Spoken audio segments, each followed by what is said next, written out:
tous, donc je suis Shadia Arabe, je suis chercheuse au CNRS, au laboratoire de géographie sociale ESO, à l'Université d'Angers, et mes travaux portent sur les migrations internationales marocaines. Et donc aujourd'hui j'ai été invitée par l'association Néo-Maroc de Mohamed Moussaoui, qui m'a proposé de présenter une partie de ma thèse. Donc, mes travaux de thèse ont porté sur les migrations des Ait Ayad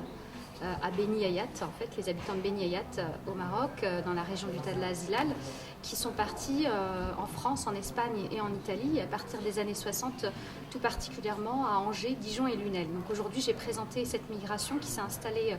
à Angers et j'ai essayé de montrer comment cette migration impactait sur un double espace qui est donc la ville d'installation Angers et l'espace d'origine qui est Beni Ayat. Donc un de mes principaux résultats a été de montrer que l'espace d'installation qui est pratiqué, fréquenté, installé, habité est un espace périphérique. Donc on occupe plutôt des espaces des quartiers périphériques de la ville d'Angers, alors que de retour, les migrants, le principal investissement est la construction de la maison et elle se fait dans le douar central qui est le Khmis Abnayat ou alors dans les communes les plus proches, Beni Mellal, Afourer, etc.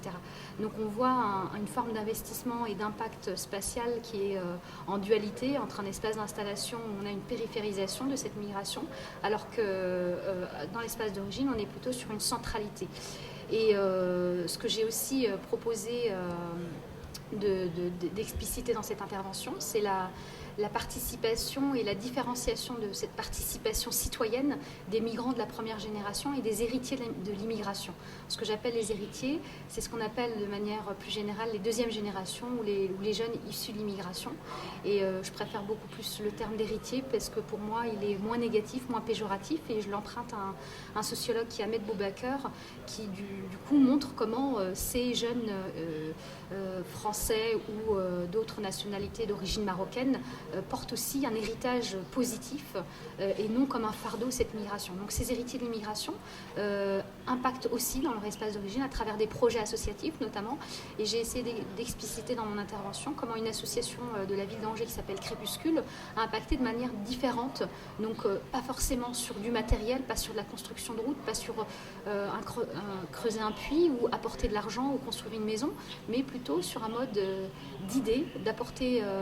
des nouvelles valeurs en lien avec la citoyenneté, la démocratie. Un de leurs principaux projets a été